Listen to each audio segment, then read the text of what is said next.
हर हफ्ते नई भूतिया कहानियां देखने के लिए भूतिया कहानी चैनल को सब्सक्राइब करें और बेल आइकन दबाना ना भूलें।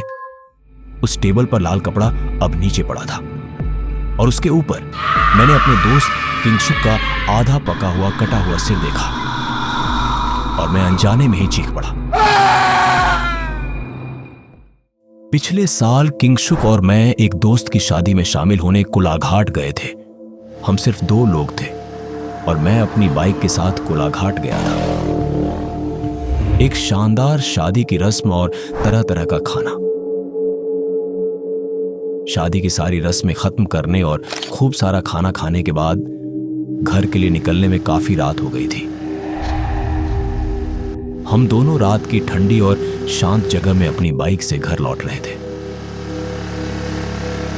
मैं बाइक चला रहा था और किंगशुक पीछे बैठा था। काफी दूर जाने के बाद बाइक का इंजन अचानक बंद हो गया।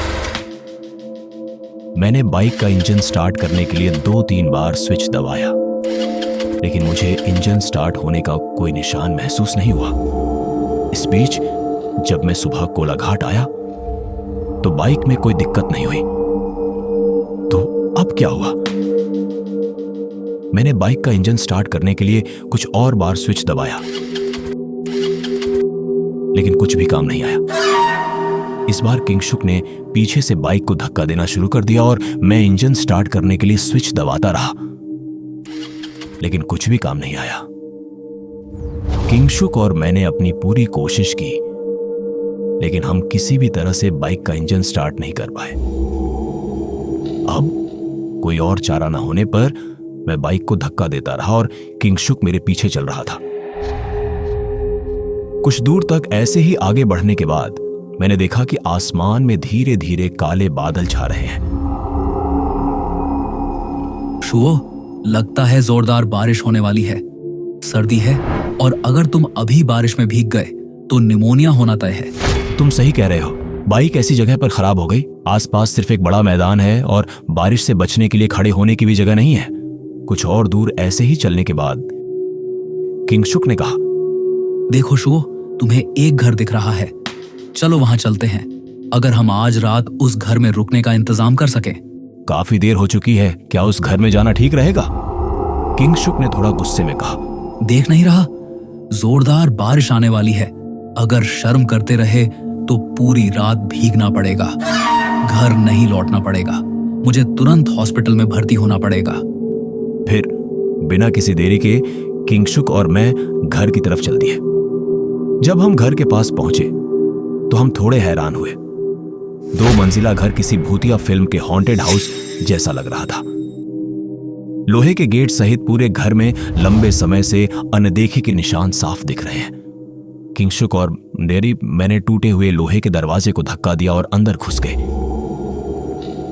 इस अंधेरी रात की चांदनी में यह साफ था कि घर अलग अलग झाड़ियों से घिरा हुआ था। अब किंगशुक ने घर के एंट्रेंस दरवाजे पर थोड़ी जोर से दस्तक दी और कहा, क्या कोई घर पर है? मैं कुछ मदद मांगने आया हूं। कुछ देर बाद लगभग 60 साल के एक बूढ़े आदमी ने दरवाजा खोला। उसने छोटी धोती और गंदी कमीज पहनी हुई थी। वह हैरान रह गया और हमारी तरफ देखकर पूछा, रात के इस समय इस घर में तुम्हें क्या चाहिए? किंगशुक ने बूढ़े आदमी को हमारी शादी से लौटते समय बाइक खराब होने के बारे में बताया और पूछा कि क्या उसे बारिश से बचने के लिए रात में इस घर में रुकने दिया जा सकता है। बूढ़े आदमी ने कुछ सोचा और कहा, मैं निधिराम हूं, इस घर का केयर टेकर। इस घर के सारे कमरे खाली हैं, तो आप एक रात के लिए यहाँ रुक सकते हैं, और चूंकि आप खा पी कर आए हैं तो कोई दिक्कत नहीं होगी। इसी बीच जब हम बात कर रहे थे तो अचानक बाहर तेज बारिश होने लगी। निधिराम हमें दूसरी मंजिल पर एक कमरे में ले गया जहां हम दोनों रुक सकते थे। किंगशुक और मैंने देखा कि कमरा काफी बड़ा था और सब कुछ साफ सुथरा था। हम दोनों एक चीज देखकर काफी हैरान हुए। घर बाहर से जितना टूटा फूटा लग रहा था, अंदर उस टूट फूट का कोई निशान नहीं था। कमरे में एक बड़ा बिस्तर था, बिस्तर नहीं बल्कि एक शाही बिस्तर, और एक लकड़ी की मेज और एक अलमारी थी। निधिराम ने लकड़ी की टेबल पर लालटेन रखी और हमारी तरफ आकर कहा, बाबू प्लीज दरवाजा बंद कर लेना, और अगर घर के बाहर कोई आवाज सुनाई दे तो सुबह से पहले घर से बाहर मत निकलना। मैंने हल्की सी मुस्कान के साथ कहा, क्या निधिराम, क्या ये कोई हॉन्टेड हाउस है? मेरी बात सुनकर किंगशुक जोर से हंस पड़ा।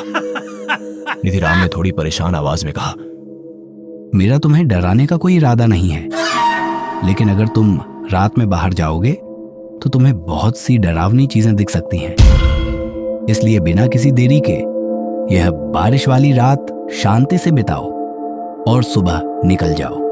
निधिराम हमें कुछ कहने का मौका दिए बिना सीधे कमरे से बाहर चला गया। यह बूढ़ा आदमी जरूर उम्र के साथ बीमार हो गया होगा। फिर हम दोनों नरम बिस्तर पर लेट गए और सो गए। मुझे नहीं पता कि मैं कितनी देर से सो रहा था, लेकिन अचानक बहुत सारे लोगों की आवाज से मेरी नींद खुल गई। मैं आंखें खोलकर उठा और देखा कि किंगशुक मुझसे पहले जाग गया था और बिस्तर पर बैठा था। बाहर इतनी बातें क्यों हो रही हैं?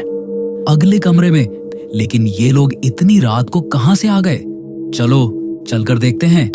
निधिराम ने हमें घर से बाहर जाने से मना किया था। उस बूढ़े आदमी को भूल जाओ, चलो और चलकर देखते हैं। जब हमने अपने घर का दरवाजा खोलने गया तो एक सीन हुआ। मैंने देखा कि दरवाजा लॉक नहीं था। हालांकि मुझे लगता है कि निधिराम के जाने के बाद मैंने दरवाजा लॉक किया और सो गया था। चलो चलते हैं। तुम वहां खड़े होकर क्या सोच रहे हो? नहीं, कुछ नहीं, चलो चलते हैं। मैं किंगशुक के साथ अगले कमरे की ओर गया। अगले कमरे का दरवाजा बंद था, लेकिन मैंने देखा कि उसके बगल वाली खिड़की थोड़ी खुली हुई थी। उस खुली खिड़की से अंदर का सीन देखकर मैं काफी हैरान था। मैंने देखा कि 3 लोग आंखें बंद करके बैठे थे। उनके सामने टेबल पर लाल लिक्विड से भरे 3 कटोरे थे और बीच में लाल कपड़े से ढकी कोई चीज थी, और उसके पास एक प्लेट में कुछ चाकू और चम्मच थे। अचानक मैंने देखा कि जैसे किसी अनदेखी ताकत से तीनों कटोरे ऊपर उठे और तीनों लोगों के मुंह के पास चले गए और वे लिक्विड पीने लगे। लिक्विड पीने के बाद उनमें से एक ने आंखें बंद करके कहा, जीवन अमृत है, जीवन अमृत है। मैंने किंगशुक को यह बताने के लिए इधर उधर देखा, लेकिन किंगशुक जा चुका था। किंगशुक कहां गया? क्या वह घर में घुस गया था? जैसे ही मैंने खिड़की में देखा, मुझे अपनी जिंदगी का सबसे बड़ा झटका लगा। उस टेबल पर लाल कपड़ा अब नीचे पड़ा था और उसके ऊपर मैंने अपने दोस्त किंगशुक का आधा पका हुआ कटा हुआ सिर देखा और मैं अनजाने में ही चीख पड़ा। क्या बाबू, मैंने तुमसे कहा था ना कि सुबह से पहले बाहर मत जाना। तुमने देख लिया है तुम्हारा दोस्त कैसा है। अब तुम्हें भी नहीं बचाया जा सकता। तुमने सब कुछ देख लिया है। मैंने बूढ़े आदमी को धक्का दिया और सड़क पर भाग गया। मैंने अपनी बाइक ली जो दीवार के पास खड़ी थी और अनजान जगह की तरफ भागा। लेकिन कुछ दूर जाने के बाद मैंने बाइक पर से कंट्रोल खो दिया, क्योंकि सामने वाली कार की हेडलाइट की तेज रोशनी में मुझे कुछ दिखाई नहीं दे रहा था। जब मुझे होश आया तो मैंने खुद को हॉस्पिटल के बेड पर पाया। कुछ लोगों ने तुम्हें सड़क के किनारे पड़ा देखा और हमें बताया।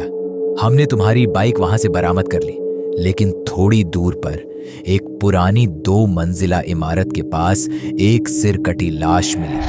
क्या तुम इसमें मदद कर सकते हो? फिर मैंने उन्हें कल रात की घटना के बारे में बताया।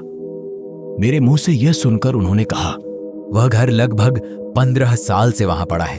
वहां कोई नहीं रहता। उस घर में पहले भी 3 लाशें मिली थीं। तुम्हें थोड़ा सावधान रहना चाहिए। हम अपनी जांच जारी रखेंगे। आज के लिए अलविदा। पुलिस के जाने के बाद मैंने धीरे से अपनी आंखें बंद कर ली।